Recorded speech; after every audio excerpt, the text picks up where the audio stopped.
Today is the 30th of September, 2014, and this is episode 149. This program is intended for informational and educational purposes only. Cryptocurrency is new, highly experimental, and we're not experts, just obsessed companions walking the road towards a more peer-to-peer future.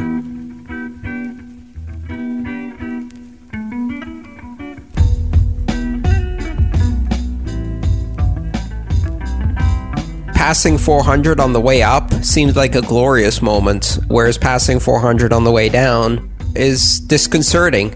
You know, there's a difference in that qualitative. I mean, just a year ago, it was almost exactly a year ago that I started writing some of the first chapters of my book, and I had some examples in there that were denominating Bitcoin in dollars, and I used the most common price reference at the time, which was $100 per Bitcoin.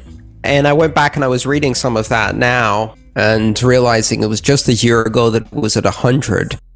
And it was poised to go up to 1,000 in a few short weeks after that.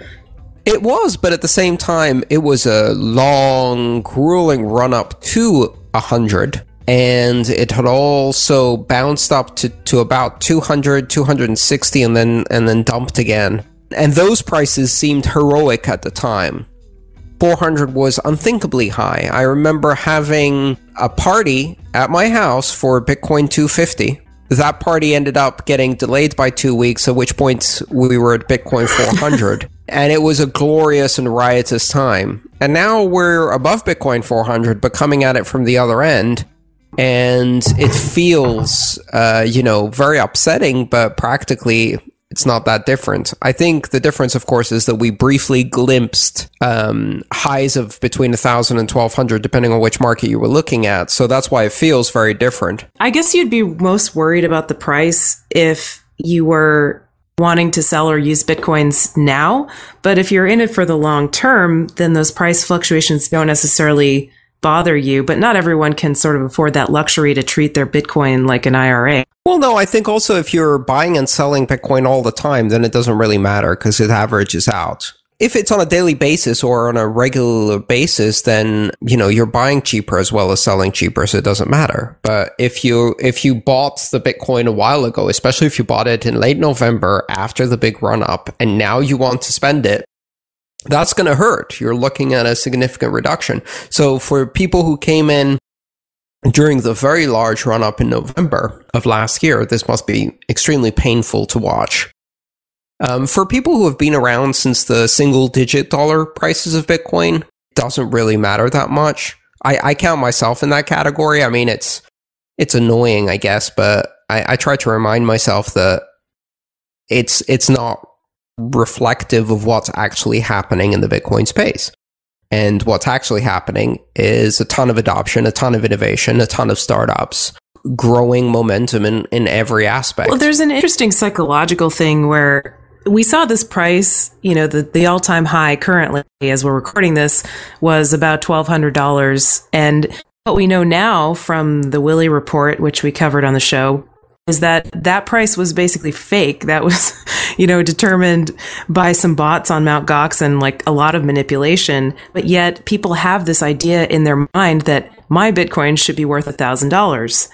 They can't get threshold down. Like people have this idea in their heads. I've heard a lot of people say, well, I'm not going to sell any Bitcoins unless it's for $1,000 or more. Why is it so hard to adjust down versus adjusting up? There have been psychological studies in this particular area that people overestimate loss and underestimate gain.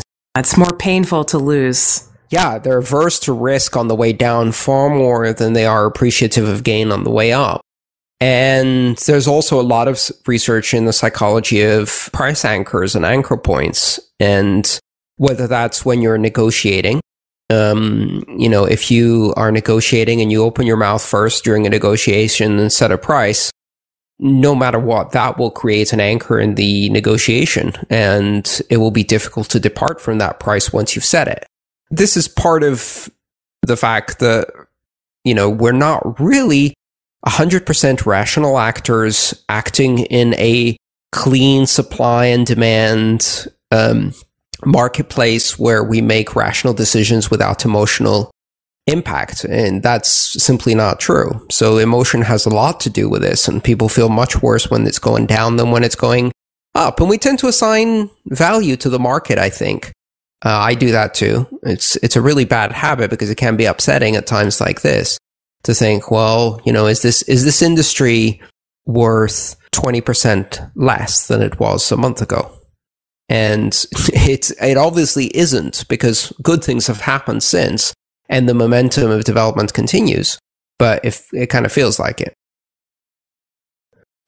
Even those of us who are very deeply embedded in this community and are working, getting paid in Bitcoin, spending a lot of our money in Bitcoin, it's still hard to denominate prices in Bitcoin entirely. Eventually, yes, I think that will be the case. And it's easier and easier to forget the price of Bitcoin if you're working entirely in Bitcoin, to forget the US dollar exchange rate of the Bitcoin. But it's going to take a while until that becomes irrelevant, if it ever becomes irrelevant. Do you guys basically adjust your spending behavior? So I have certain jobs or gigs where we get paid in Bitcoin. Do you not spend Bitcoin because of the price? Does it adjust your saving versus spending behavior? Not really. Not for me. If I need to buy things, I'm buying them. I think I save a lot more, and I'm more frugal because it's hard for me to take my Bitcoin and convert it into dollars.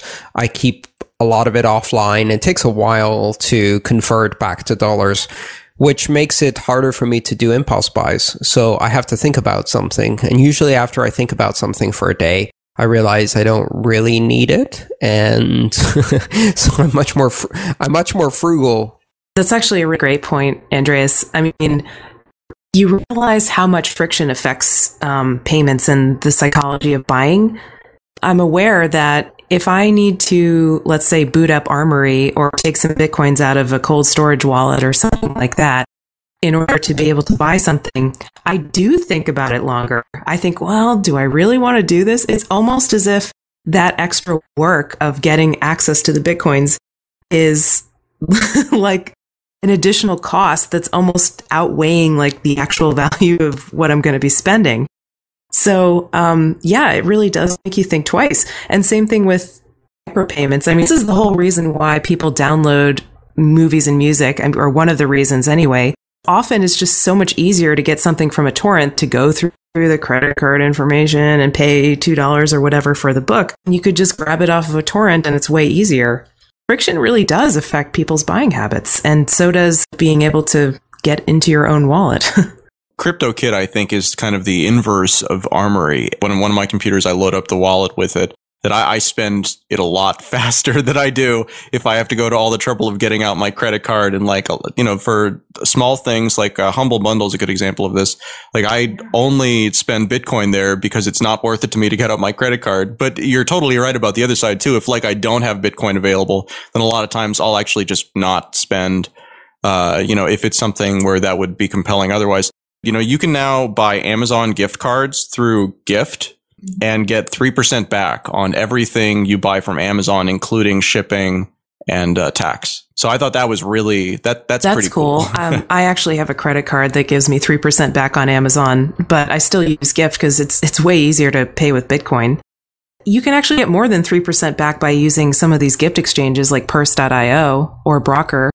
And Purse.io, you can actually get like 15% back, because they let you actually set your own rate. These things work is you create an Amazon wish list of things that you want to buy with Bitcoin, but you can't buy direct from Amazon with Bitcoin. And you publicize your wish list through their network, and someone else comes along. Well, I want to buy some Bitcoin. So what they do is they then buy your item off of your wish list and send it to you. And you have paid into the system, into the website, and it's held in escrow until you receive your item, and then you release it. And so basically it allows people to use Bitcoin to buy things on Amazon and set your own discount. So you can say, okay, I want a 20% discount. I want a 15% discount. And if somebody thinks that's worth doing, then they're going to buy your item for that amount of Bitcoins. And you'll basically end up having paid like 10, 15, 20% less for it than you would have paid in dollars. And the reason why this makes sense is specifically because it's hard to acquire Bitcoin, right? That's the core problem that services like that. And BitInstant was exactly the same way. There's this whole giant swath of bridge companies that provide services just like Broker does that allow people to connect with each other because there is no trusted company that would normally be providing those services. So that works. I mean, like, I'm very much in favor of that type of business model. But at the point that, Amazon starts accepting it, well, that business model's kind of out of luck. I mean, there's just like, there are all of these, because then there's no reason for somebody to actually want to pay that premium because there's no friction. So it's like friction causes opportunities in the short to medium term. And in the long term, those opportunities and people taking advantage of them and building services and businesses that actually make money are the types of things that prove the market early and allow the bigger players to come in and, and eat the little guys, but they do it. Whereas before, had the market not been proven at all, they might not have. Yeah, absolutely. I mean, the sad thing about a lot of these bridge services that do exactly what you just described, Adam, is that they tend to get some scrutiny because, there are people who don't want people to be able to buy Bitcoins with cash at a 7-Eleven without showing an ID, for instance, like BitInstant's business model was. There are people who don't want you to be able to buy Bitcoins with a credit card, Amazon service. I mean, I just wonder how long some of these services are going to last. I'm kind of surprised that Amazon allows this to go on, where people are using their service as essentially a gift exchange. It's great while it lasts, but we'll see. How do you stop something like that? I mean, the person who's buying a product for somebody else, in order for Amazon to stop that, they would have to prohibit... They'd have to stop their wish list program. Right. Or they'd have to stop then even the wish list program, you could host that elsewhere. They'd have to stop the ability for someone to buy and ship to a different person. And Christmas is coming up. Yeah. As far as I can tell, that's half their business. Or they could complain to their bank. I mean, that's, I think, the core thing, because these are, right now it's Broker and there's also Purse.io. But before that, there was BitSpend, and I think there have been a couple of others that have all taken us. Oh, yeah, spendbitcoins.com or something like that. Yeah, exactly. This has been done before a couple of times, and the core problem that usually happens with these companies is their bank account gets shut down. But they don't have a bank account. Yeah, Purse.io or Broker don't need a bank account because they're not actually touching any of the money. They're just kind of holding Bitcoins in escrow and releasing them when the item arrives. Oh, right. No, you're correct. Yeah. So then the services that I'm talking about from the earlier swap, those didn't connect people. They actually did the purchasing for you. I knew of somebody who did a service like that, and it was a really small kind of operation where they were actually purchasing stuff for their customers with their personal credit card, shipping the stuff and then collecting the Bitcoins. So it was basically just a way for this person to buy a lot of Bitcoins and run up their credit card. So yeah, they would have needed some kind of bank account for that. And that's probably why they shut down. And now we're seeing the next generation of these kind of services that just connects the buyer and seller directly and doesn't need a bank account. This is an important lesson in the evolution of systems that disintermediate people, because this has happened before. Probably the best example is the evolution from Napster to BitTorrent, where hostility towards the earlier model and finding ways to shut down the earlier models, first with Napster, then Gnutella, Kazaa, LimeWire, etc. Each one of those shutdown attempts and each one of those attacks made the service more stealthy. It caused, as one service shut down, it caused the successors to learn from those mistakes and essentially evolve. And you have directed evolution under the influence of essentially disruption or counter-disruption by those who are threatened by that business model. And they push these services into becoming stealthier, into becoming harder and harder to shut down. So we're seeing that with using shopping sites as intermediaries for purchasing Bitcoin. But it also, I think, and I've said this before, it applies more broadly to cryptocurrencies, which is that in retrospect, Bitcoin will end up being the most mild, the most benign, the least stealthy, the least aggressive disruptor of the cryptocurrencies. And from Bitcoin onwards, the evolution will only be to stealthier, more disruptive coins, and the more governments fight it, especially if they fight it on a local level, like Russia trying to shut down a currency, the more likely they are to create local, highly efficient versions to spawn that are resistant to that kind of disruption. Yeah, not just governments either. It's kind of interesting because, Andreas, you drew a parallel to the music file sharing and how it became decentralized, evolving from Napster to some of the Nutella and more decentralized services. A lot of that desire to share music, I think, was in response to just how difficult the record companies had made it, and how much of a pain it was to get music, which shouldn't have cost that much and shouldn't have been that painful, but it was a pain point. And so those naturally evolved as a way to solve that problem for people. So a lot of people have blogged about this, and I actually had the same exact problem myself, where if you run anything where you do like Amazon affiliate links, and you have multiple affiliate links for different Amazon countries. So like, let's say you have an affiliate link for Amazon US, UK, and Canada. You end up with Amazon credit from Amazon US, Amazon UK, and Amazon Canada. But if you only live in one of those countries, then you can't spend the Amazon credit in those other countries because you can't ship stuff from Amazon Canada to UK or Canada to the US and stuff like that. They really kind of segregate those areas. And so if you have this affiliate credit, there's nothing to do with it. Like you really can't do much with it except kind of sit on it until services Purse.io came about.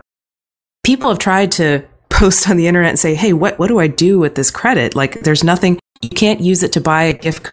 You can't use like Amazon UK credit to buy a gift card to Amazon US or vice versa. There's no way to convert it. And so you end up with nothing until you're able to convert it to Bitcoin. Essentially, it creates a secondary market for the trading of affiliate credit via Bitcoin. Yes.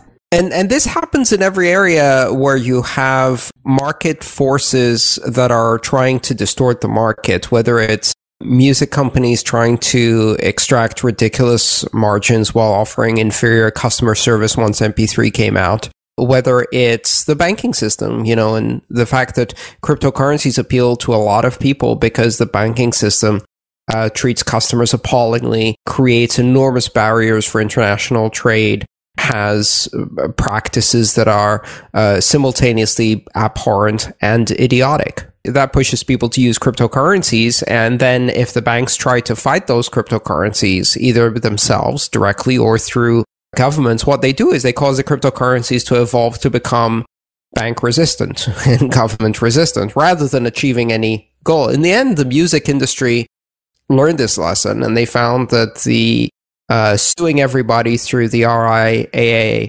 or their affiliates was far less effective than working with Apple and iTunes to give people easier access to music. And now people are spending a lot more on music than they were, because if it's convenient and you can just one-click buy it off iTunes, then you won't even go to the bother of downloading it on a torrent. So people find that people will spend money on things. They will buy things that are convenient, even free things. Yeah. And if anybody doubts that, I have one word for you, and that's Evian. Pretty much the same stuff that comes out of my tap in most cities. In fact, the tap water is better than the bottled water. Not just Evian, Dasani. And people will pay too. I mean, that's... Yeah, read the label on the back. When it says municipal source, that means tap water. And so you're paying $2 to have it encased in plastic, but effectively it's the same thing.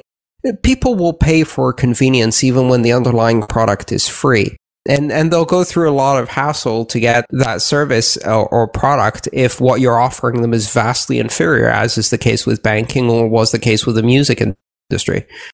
It strikes me that one of the things about cryptocurrency, or just, these platforms in general, is that the secondary market is kind of unavoidable. So, that's useful in a lot of circumstances because there are lots and lots of things in this world that should have secondary market, should have the ability for, if I have an appointment at the doctor's and I prepay it and I want to sell that appointment to somebody else, why can't I do that? Why do I have to pay the full fee and then that slot gets used by someone else, but I still had to pay the fee? If I find, So the idea of adding a secondary market to just all kinds of things is, I think, a very interesting thing that is kind of made inevitable by cryptocurrency. In a free market, there's no such thing as a secondary market. The only difference between the primary and the secondary market is that the primary one is quote, authorized, and the secondary one is, quote, unauthorized. And the concept of authorizing or unauthorizing a market only exists if you don't have free markets.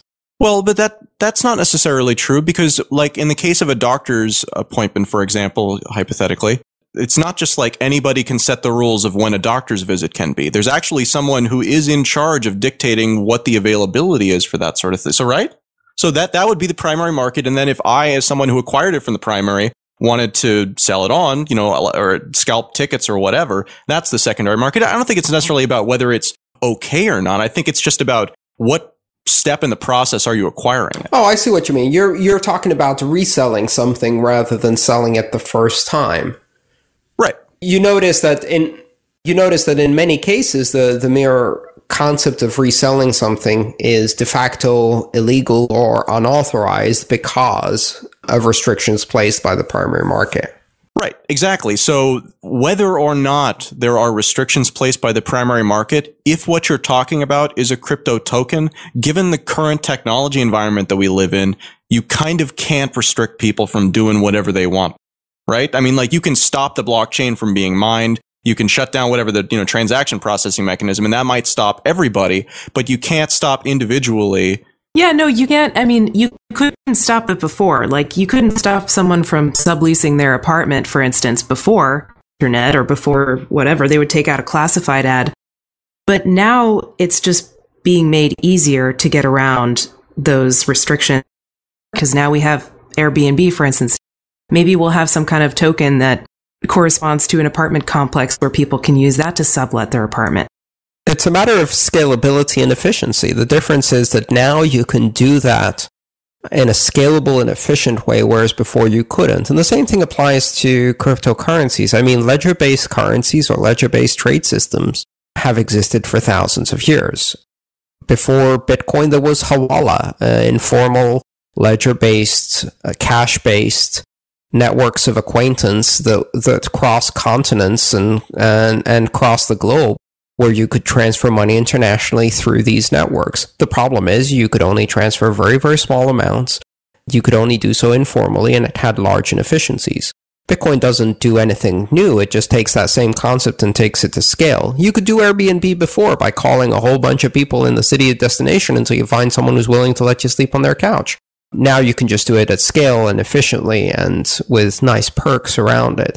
Same thing for Lyft or Uber or any of these other sharing economy things. Really, it's about scalability and efficiency. So the non-monetary uses of tokens, I think, this is kind of going to be next year, probably more so. This year, we're kind of focused on platforms. It seems like that everyone's trying to figure out how to get the platforms right. But the non-monetary uses of tokens in 2015, I think, are going to be a really big theme.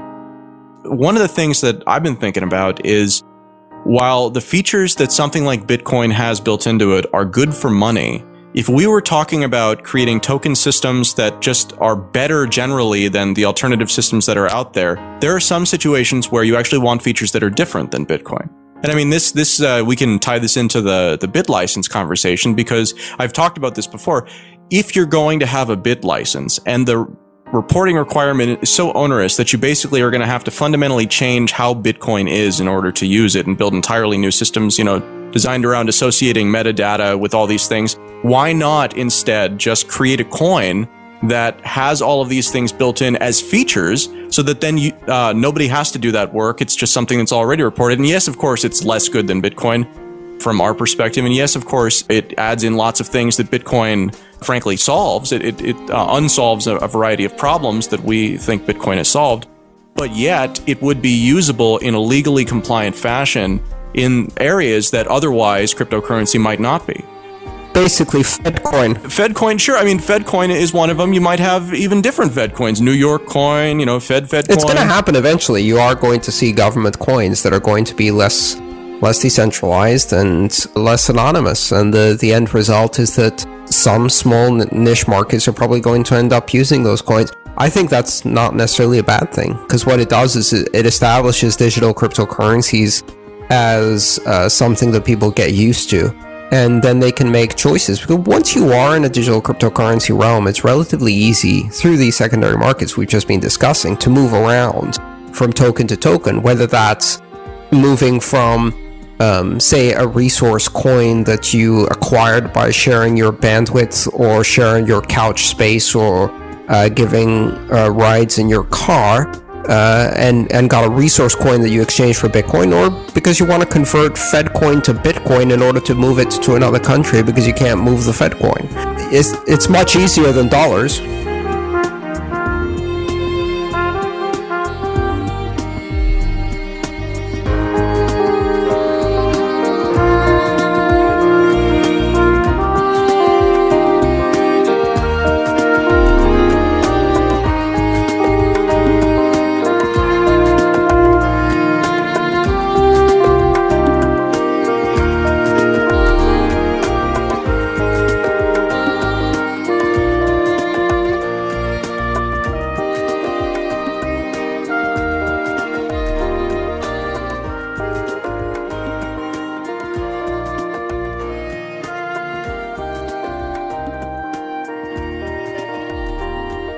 This episode is brought to you by CryptoKit.com, the easiest, fastest way to spend Bitcoins right from your browser.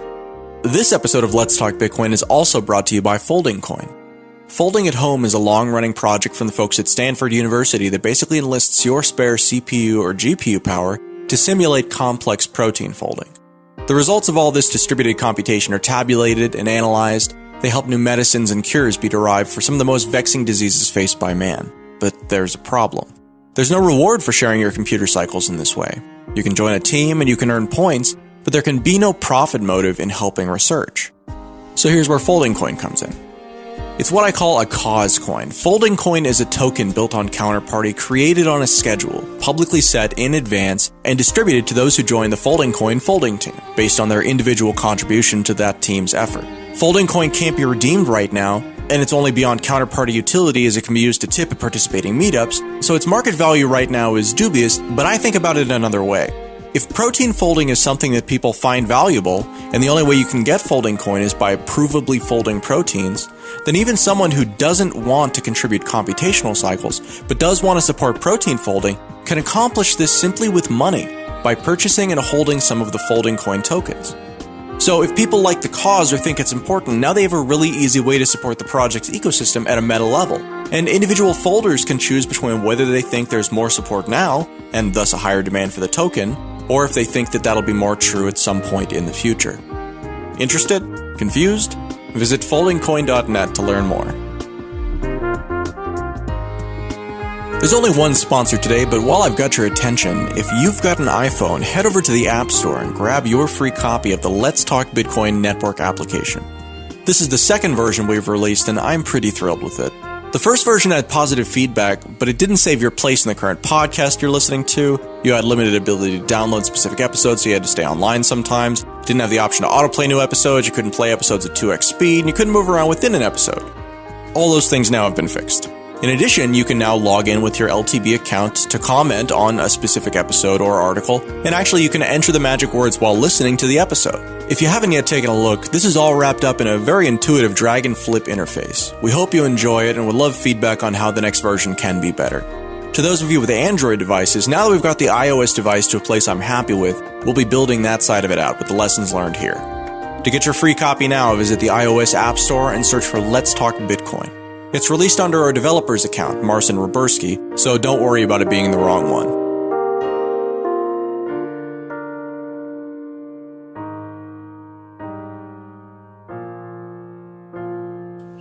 Interestingly, we've just seen these couple of reports come out there was one from the Boston Federal Reserve, and there was one from, I think it was like the central bank. Oh, the Bank of England. The Bank of England. So they both said in their reports some interesting things. Like they said basically it sounded like they kind of got the concept of cryptocurrency, making it easier to do a lot of things like communicate, basically solving the Byzantine generals problem. You know, how do you communicate in a difficult environment in real time?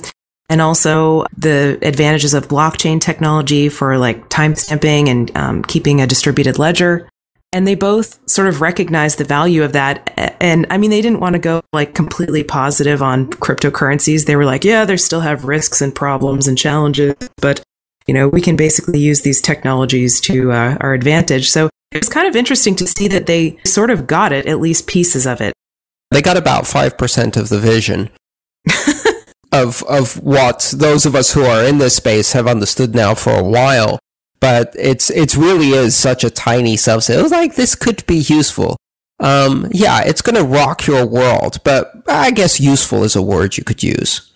You can't expect someone to recognize something that then fundamentally renders their job obsolete is the terribly misquoted version of that. Right. The likelihood that someone will understand something depends on how tight it. Yeah.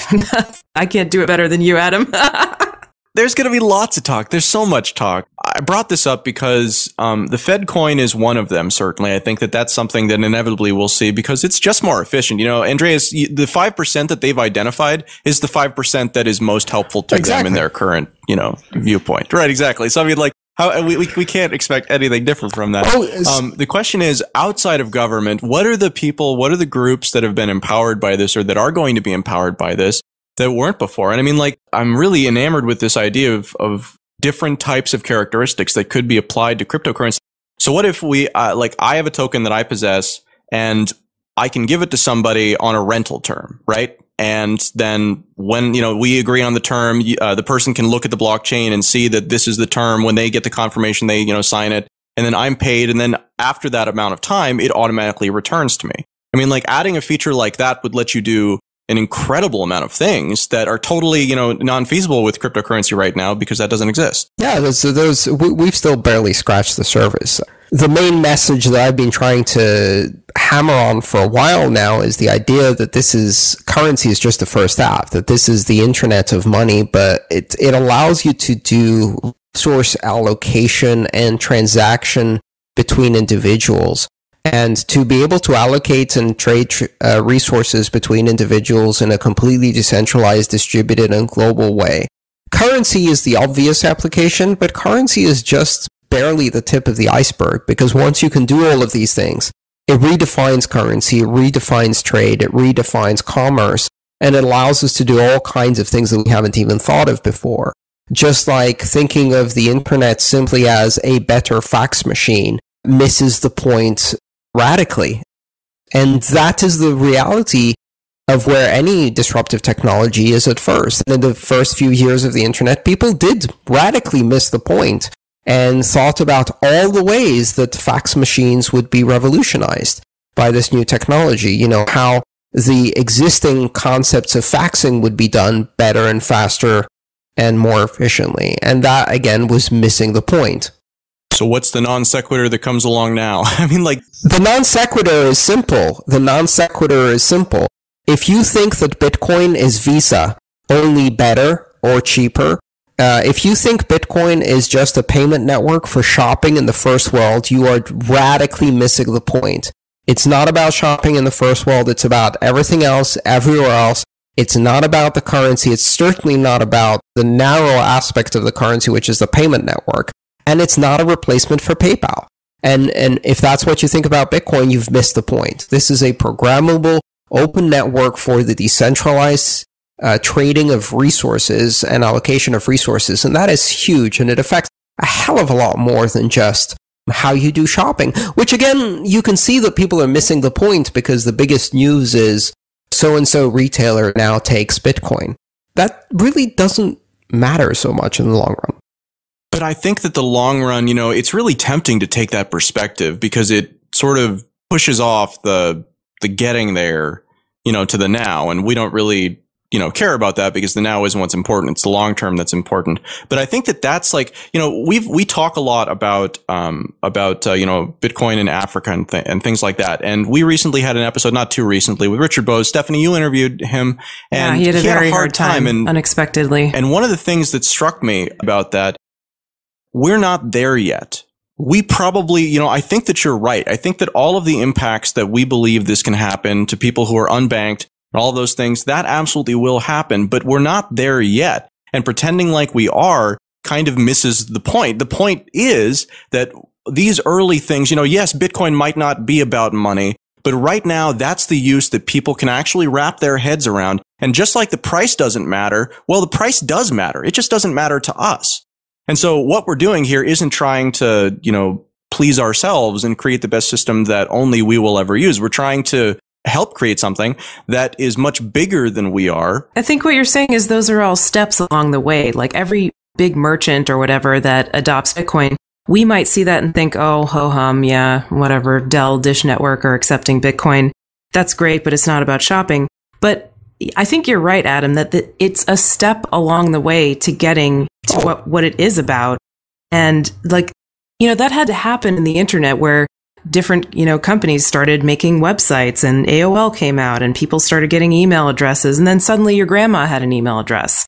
And so it's a step along the way. Yeah, and we need all of these steps to get there. We're not going to see Bitcoin used broadly in for the other 6 billion in the developing world for a decade, possibly more. And it's going to take a long time to do that. And every single retailer like Overstock that start taking Bitcoin as a payment mechanism help move us in that direction. The point I'm trying to make is not that these things don't matter. They absolutely do matter.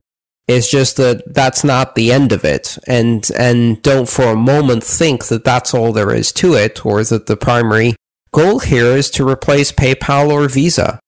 Because that's a very, very narrow vision that doesn't really show understanding of what Bitcoin is in the broader sense. But it's inevitable, though. I mean, that's the thing that I come back to, is that like Overstock, before we started recording, we were talking about how Overstock is kind of this early adopter, not because it was amazingly, amazingly early, but because relative to its size and what it can use Bitcoin for and what it can do for Bitcoin, it is a new category, a new class of player, right? So I think that this is just the dilutive process. As this thing grows, it's going to continue to spread out, which is why it's important that it's neutral. But neutrality also means being okay with people thinking that it's just a better PayPal, because for their purposes, that's all absolutely. It is. This dilution process is healthy and normal. And I'm not saying that you're saying that the steps aren't important. I'm saying that I've personally been really, really tempted, and have for long periods of time, not cared about any of the now stuff because I've been so focused on the future stuff. And what has been demonstrated to me is that while there is a great deal of redundancy going on, there are a great many people who are trying to solve these problems. A lot of the problems still aren't necessarily being solved because a lot of people are taking that approach. It's easier to focus on the long term. So that interim stuff, I'm not saying go work for PayPal or do anything like that. I'm just saying that to people out there who are doing that, thank you very much, because it enables people like me to not necessarily care about it. Not only does it matter, but that it's almost more important than the stuff that comes later, because the stuff that comes later only ever happens if the stuff happens now. Well, I would disagree with that last thing, just because I think that in adopting a currency in the developing world and using banking infrastructure that is much lower cost to deploy and can be deployed with a lot less infrastructure, people who need that will deploy it. And they'll deploy it whether it's been successful for shopping here or not. It might not be Bitcoin, though. But they will end up deploying some kind of cryptocurrency, even if it takes the local banks in the developing world doing that in order to extend their services, because they are interested in doing that. I've had discussions with several banks from the developing nations that are interested in using Bitcoin to extend the reach of their own banking services. But I don't think that that's dependent upon developing the shopping network of Bitcoin. But I hear your point. I mean, all of those things are very important. It's going to be a multi-step effort that's going to take decades to happen. And every single step now really, really matters for the future.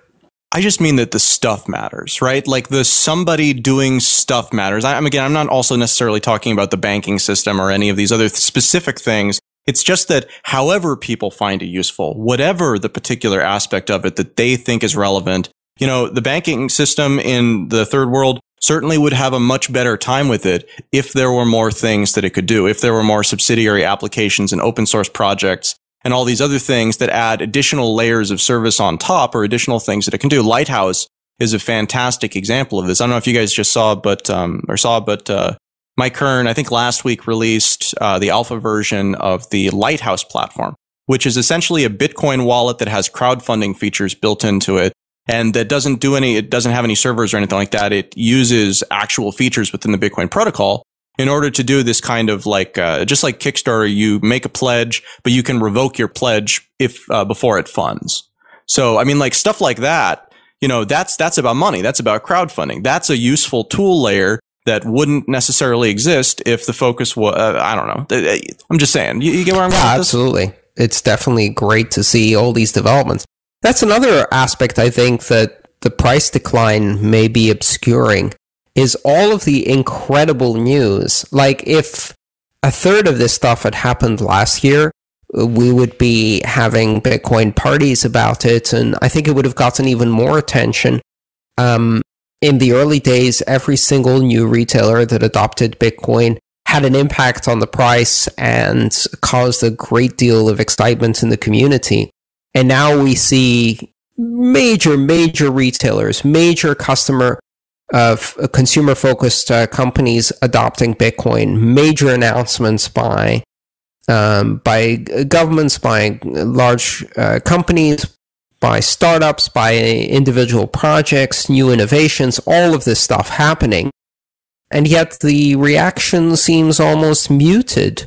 It almost seems that people have gotten used to seeing giant retailer adopting Bitcoin every week, and it's less exciting than it used to be, and the price certainly now seems immune to those things. Well, the earned press phenomenon is not a lasting one. It's one of those things where when you are an early adopter into a disruptive technology, that's like one of the primary reasons why a lot of the early merchants came on was because they got a lot of attention. Whereas now, now that we've had hundreds of merchants or more than that, I imagine, it's the impact is certainly muted. Yeah, but it's also muted within the community and in terms of exciting news or even affecting the price. We're becoming so used to Bitcoin's sustained momentum and development and increasing adoption that we almost feel like it's not being adopted as much as it is. We've seen some crazy announcements in the last month. They don't even seem to stir people's passions as much. I think that's interesting to note, at least. Expectation management. That would be my prescription here. It's interesting because the run up to over 1,000, right? That happened because new people were getting in broadly. There were certainly some people who were continuing to buy at those prices who had been in at under $100, but I suspect most of them were new. So you just have different layers of cost basis at work here as well. That's an important thing. A lot of the people who came in November last year have seen nothing but bad news on the price side for Bitcoin for the last year, right. And that can be very traumatizing. Good news or bad news, this is another thing, of course, is that like if you look back at where the rally started for Bitcoin back in October, it was not on the back of good news. It was on the back of what was perceived as terrible news. So maybe, again, we're in this inverse mode where good news is not really important and bad news is something to buy against because you're expecting the price to go down. I mean, like, it seems like, again, because there are so many participants in this space that are really market oriented, everyone's trying to second guess each other, right? But I mean, the question is the money really there? That's what's happening. If the price is going down, it means that people are selling more Bitcoin and extracting dollars more so than people want to come in. So while that news might be making a difference to us, it seems like the impact won't be felt by actual users who might bring real value into the ecosystem until sometime later. But I think it's been interesting, certainly, watching the price drift down as we've had this fantastic month of news. I like to focus on what I see as the most interesting activity in the space, which is, again, the startups.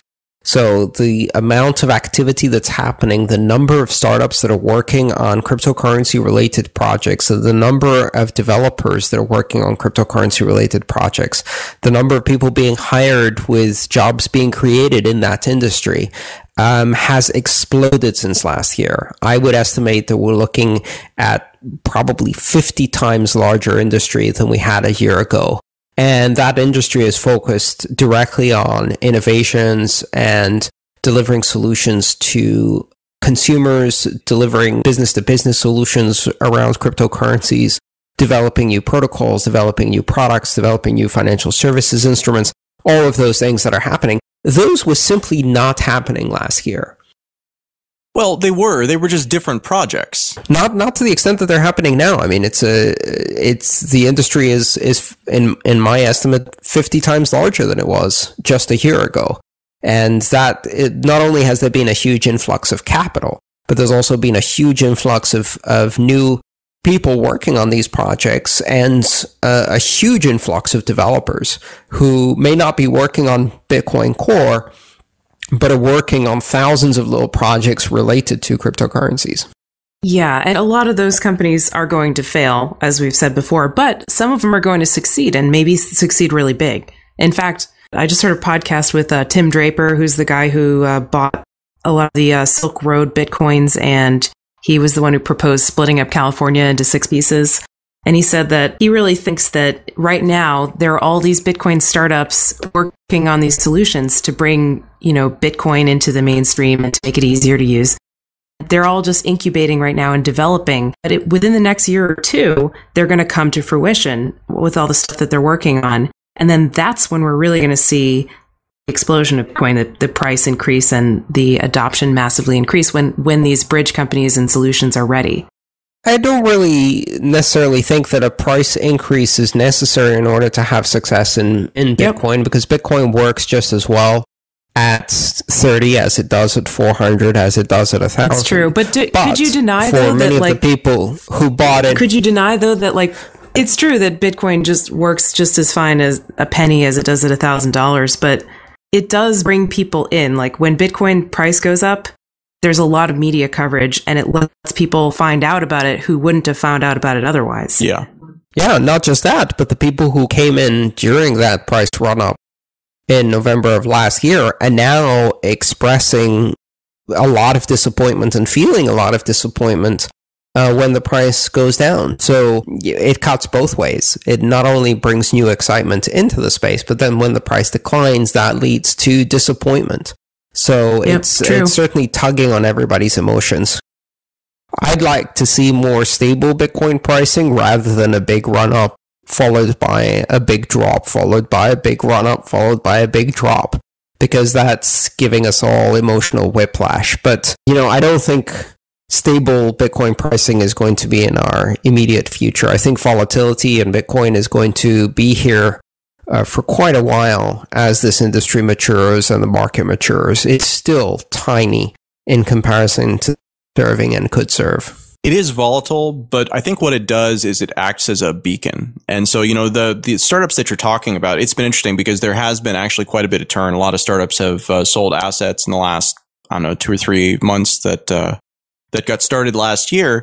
Again, it gets back to those are people who might not have come into the ecosystem if the price hadn't acted as that signal that now was the time to get involved. And what happens is that all it has to do is be high enough, long enough for them to invest their time and their money. What happened in this particular circumstance is I think a lot of people have started startups, that were going before the price really hit the point where maybe they wouldn't have bothered. But because they're already in it, because they're already working on it, well, that product's probably going to come out unless they're just willing to take everything as a loss to this point.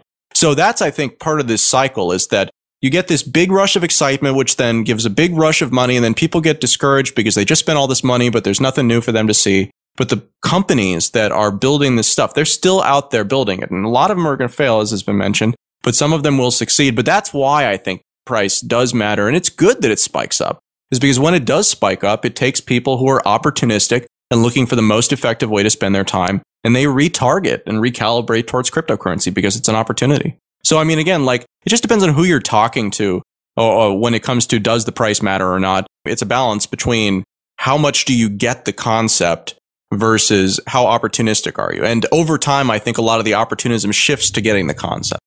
Well, there's also a lot of people who are so invested in Bitcoin, and I'm not just talking about invested their money, although there's a lot of that too, but who now have invested their jobs, who have invested their companies, who have invested their mental time and focus into this currency, who have been involved in this community for a long time, and who quite honestly won't give up, no matter where the price drops. I'm going to be in Bitcoin at $1 and will stay in Bitcoin at $1 and would not be looking to exit from Bitcoin. I think there's a lot of people who feel that way. So maybe it's just my cost basis is lower, but it's also the fact that I, along with many others, have invested now in this space for years and are very interested in seeing where the cryptocurrency thing is going and truly believe in the underlying premise and the underlying architecture and technology. And, even despite the bad news, I'm not going anywhere. So that's one of the other reasons why I think Bitcoin now has staying power, is because it's developed a very large community of very committed people who will stay with Bitcoin and try to see this project through despite the ups and downs. And they won't give up so easily. So we'll see many more obituaries written for Bitcoin, and we can add them to the pile. This morning, someone was tweeting, based on the latest price decline, Bitcoin RIP. And I laughed because, it's such a recurring theme of premature obituaries for Bitcoin. I miss it, to be honest. It hasn't been happening as much quite this summer. There haven't been too many of them. But yeah, the people being invested in Bitcoin, it's funny because I don't know how, when I say invested, I mean like 100% all in, must succeed, or my life is, not what I thought it was. That's good, I guess, but it also has, there are some dangerous parts about that too. And I see a lot of people who are really, really, really ideologically committed to this. Did you guys see the suicide thing that went around? Or Jason King was saying that basically people had contacted him saying they were considering suicide. Bitcoin world. No, I actually hadn't seen that. When did that happen? A couple weeks ago, he posted it on Reddit. But I totally believe that. And Andreas, I brought that up with Andreas, and bankers are, offing themselves quite often too. So there's that. We'll take Bitcoin really seriously. It's a terrible. Of course they are. And if you're feeling that, then you should reach out for help and talk to someone who can help you. Because it's absolutely not worth it for Bitcoin or for any other financial thing to be considering suicide or to be severely depressed over that. By the way, if you are very depressed about the price of Bitcoin and where it is today and you are considering suicide, the National Suicide Prevention Helpline is 1-800-273-8255. So might as well put that out on the air there, and you can find someone who will listen. You can call someone for help. I think people can get obsessed and can get involved in many different spaces and be obsessive about it. Yes. In the grand scheme of things, Bitcoin is probably a relatively benign obsession, and one that is less likely to lead to bad things happening in the world at large. I don't think that's a very big problem. What are you thinking of when you say it's a benign obsession? Well, there are a lot of people who are very much invested their entire livelihoods and professional careers and their every aspect of their life in fracking for oil. Which destroys the environment, both in the front end with polluting the water table and in the back end by polluting the air. So that's an obsession that's not only unhealthy for the individual, but is actually damaging for the rest of society. And there are plenty of people who are either invested in that deliberately because they want to be invested in that, or their lives are tied up in that because it's the only source of employment in their town, or the only source of income for their area of land that they're leasing out to one of these companies. And they're very affected by the price of oil every time it goes up and down. The after effects of this activity. Compared to that, Bitcoin's relatively benign, is what I'm saying. There are a lot of people whose life and career and expertise is in designing nuclear weapons or cluster bombs or drone warfare or whatever. I would say, again, Bitcoin is empowering it, and it's benign. Yeah, no. Okay. Yeah, that's all I'm saying. People don't necessarily choose, and some people choose those types of careers, but a lot of people don't. So a lot of people simply don't have a choice. They get involved in things like that because that's the only employment they have in their area, and they're very affected by the ups and downs of those industries. So there's always something. Yeah, the reason I asked you about that, Andreas, was because I was kind of thinking about it, or I was framing it as like a community thing. Like, some people join cults or just join different communities because they don't ever really feel like they fit in anywhere in their lives. And then they kind of walk into a group of people that have shared interests with them or are into similar things, or they have stuff in common with, and they can relate to them. And they think, oh yeah, this is my tribe. I found it. This is my community. And then sometimes they can get disillusioned with the community because it's just not what they once thought it was. And I think maybe Bitcoin was like that at one point. It was more of a smaller community where you could kind of know people, and maybe people felt that sense of acceptance if they were into cryptography or into... It was niche. I mean, I think that's the core of what you're saying. It was niche. It was small. And because it was small, you have the ability to have these more intimate relationships with other people who you might not otherwise know than you do in an environment that has 10 times that many people, for example. I think we're still perfectly capable of having that small community feel. As long as the vast majority of people you tell that you're involved in Bitcoin look at you like you have two heads and wonder whether perhaps you're involved in drug that's dealing. What some people get out of it. We're still a small community. We'll remain a small community. But exactly, that's a good thing. As soon as they stop looking at you like that and you start hearing your taxi driver saying that you really should be investing in these Bitcoin stocks because it's the new hot thing, then you know we've gone mainstream. But until then, I think we're still very, very niche enough. People still look at me like I have two heads when I ask them if they take Bitcoin. I feel like it's sort of at this in-between phase. Like I came into the Bitcoin community when it was very much like a libertarian thing, and because I was a libertarian first. It doesn't really feel like that anymore. And that's fine. That's just how it's growing and what's going on as more people come in. But there definitely are people out there who get something out of it. Like they get a psychological payoff when they're part of a group that's maybe a little bit persecuted or not very well known, like they're into something before everybody else knows about it, before it's cool. I'm totally guilty of this. I mean, like, I'm not, please, no judgment here. Underdogs are us, right? Yeah, exactly. The contrarians, the people who, want to get on the thing before everybody else finds out about it. I like this band before you even knew it was cool or whatever. But yeah, I mean, I feel like Bitcoin is sort of at this in-between phase. It's not mainstream yet where your taxi driver's telling you got to invest in these Bitcoin stocks. And it's not this tiny community where everybody knows everybody else by name.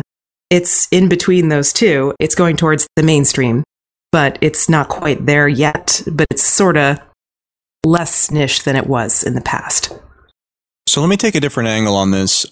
So community in general, like if we were part of a community in real life and there was a place, that we would, a town hall or something where we would go and meet and talk about things or be able to conduct commerce and stuff like that, we could basically do anything that we wanted because we have proximity and we have the ability to conduct business with each other if by no other means than simply hand to hand. So you look at the internet, and the internet took away the downside of geography, right? The internet, in order to participate in all those things, the one downside at your village is that you have to actually be there. You have to actually, be there. You have to be able to have the money in your hand and take money from somebody else or sign a contract. And so it's hard.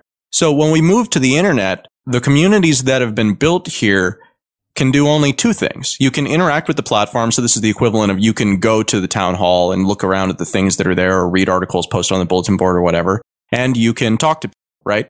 But those are the only two things that you can do. And what happens when you add Bitcoin back into that equation is that every community that's on the internet suddenly is just as functional as any community that's in real life. So if you want to do crowdfunding, you don't have to go to a crowdfunding platform anymore. You just go to your community, whatever community you want, and it can do the crowdfunding for you because it's not handling the money. It's just, helping you format your transactions in such a way so that it uses the correct features. So, I mean, like that's, I think a really interesting thing is that you're saying the community is getting too big. And both of you are saying that the community is getting bigger. Stephanie, I'm not saying it's getting too big. I'm not. Well, it's getting bigger than it was. Well, it's getting bigger than you would comfortably have it. I'm not saying I was comfortable one way or another. I'm just observing that it is getting bigger. Okay, well, Stephanie, am I incorrect in saying that it would be your preference if you could have a community that was more libertarian oriented, that was, and more focused on the core values of Bitcoin than the one that we are moving into, just given the option in a vacuum? Well, I have that. I mean, I just choose who I am friends with, basically, but... So I don't need that. I don't need that for the Bitcoin as a whole. I think we're approaching the Groucho Marx, I won't be part of any club that has me as a member. So if if this gets broad enough to accept all of the popular people, I'm leaving. Yep. Well, one of the things you said, Adam, is interesting because the internet made geography obsolete. I think that's true to a certain extent, but I also look at Bitcoin, and one of the very interesting developments in 2013 was the fact that the community became large enough for local meetups to be able to start happening. So before 2013, if you wanted to meet other Bitcoiners, you had to meet them online because there weren't any around you, unless you lived in one of maybe 3 or 4 very, very large cities that had an established community, and then you could get together once a month in a tiny space. Now you can find Bitcoin meetup groups and local community where you can interact face-to-face with other Bitcoiners in pretty much any medium to large city around the world. And in some of those cities, those meetup groups are new and they have a dozen people. In some of those cities, those meetup groups are huge. They have in excess of 1,000 people and are beginning to splinter and specialize. In San Francisco, the developers meetup group that I started is already exceeding 500 developers. And that's a niche group. The other groups have already exceeded 1,000. I believe the London meetup group exceeded 1,200 this year already. And yet you can go to some of the really, really small cities that have, less than 50,000 population, and you can still find a meetup group with a dozen people to meet up and do Bitcoin. So what's interesting about this community is that we reached a level of saturation where local meetups became possible, and that was new. That happened in 2013, and I think it's accelerating now. Well, it's that viral process, right? I mean, it's like the thing that you don't want to do when you are, if you were a virus trying to infect the world, the thing that you don't want to do is you don't want to expand too fast because you become too much of a threat too quickly. The thing that you want to do ideally is get a lot of spread, a lot of distribution, and then at some point mutate and become a really viral strain, and then you've won the game, basically. So it's basically the same thing here. Well, I found that if I feel uncomfortable in some of the larger communities, and I can honestly tell you that I don't hang out on the Reddit Bitcoin group anymore because of how trollish all of that is, I still feel very, very comfortable and enjoy much more now having the smaller, more intimate meetings that come with local meetups. So I try to do a lot more of those and a lot less of interaction on, giant forums that have 150,000 people on them. And out of the 150,000 people, you have, 5,000 trolls. Thanks for listening to this episode of Let's Talk Bitcoin. Content for today's episode was provided by Andreas M. Antonopoulos, Stephanie Murphy, and Adam B. Levine. This episode was edited by Adam Levine. Music was provided by Jared Rubens and General Fuzz. Today's magic word, mixing it up a little bit at the request of some people, is POP. That's P-O-P, POP. You've got until the 3rd of October to visit letstalkbitcoin.com or the Let's Talk Bitcoin iOS app to enter your magic word and secure your share of the listener rewards. See you next time.